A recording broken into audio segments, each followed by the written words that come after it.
57% of folks surveyed by CNBC say they feel more confident about their ability to retire than they did just 3 years ago. Kevin Hassett, chairman of the Council of Economic Advisors, says there are a couple of reasons for that, though. One, incomes are growing a lot faster than they were. And two, equity markets have been fantastic. And a lot of people, roll their retirement savings, their 401k into index funds and so on. And so I guess the question is, a year from now, if income growth slows, or 5 years from now, income growth slows, then how do they feel? And I guess we'll have to watch the numbers go up and down. But I was really stunned at the numbers that so many people are feeling great about retirement right now. Dolph, are you seeing the same optimism among your clients here in and around Charlotte? My clients, yes.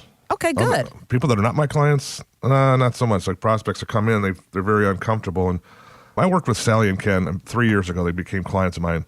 Very high net worth individuals. They were 61 years old and 58 when I first met them.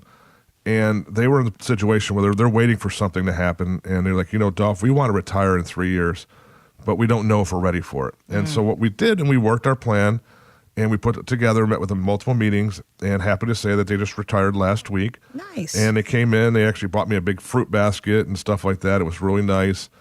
And it was like, Dolph, we've created the income that we were looking for. And that was the one thing that was missing in our portfolios.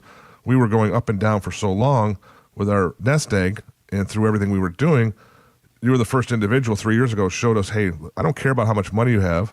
And they really appreciated that. They said, I don't care how much growth we're going to get. We want to know what income we're going to have for the rest of our life in case one of us happens, the other one ceases the other, they're going to continue that income. And they were very adamant about that. And then I compare that to Joel and Wendy. Joel and Wendy came in a couple weeks ago, same age group, low 60s, very high net worth. And they've been back and forth, and they said they just don't trust anybody. Mm-hmm. And they're basically self-advisors, and which is fine, but they've said they've lost a lot of money over the years. And last year, I think they lost almost $280,000.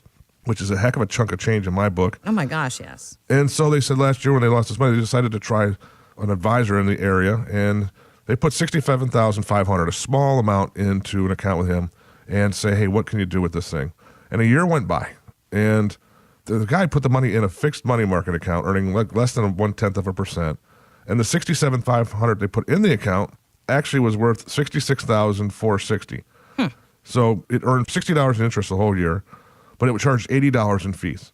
That's not a good deal at all. No, it's not. And they didn't even realize that it was there. And so there's like, Dolph, this is our trust factor, is that too many times people are doing what's best for them. And I say, hey, everybody's situation different. We're talking, we're still in information mode. And I gave them my book, and I said, hey, just do me a favor, read this book and tell me what you think.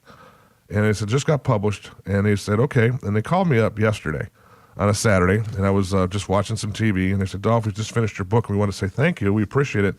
Is we've read a lot of different books out there, but the one thing we enjoyed about your book is you were educating and teaching us through this book. You weren't trying to sell us or offer anything through this book. And they're going to come back in next week, so we'll see how it goes from there.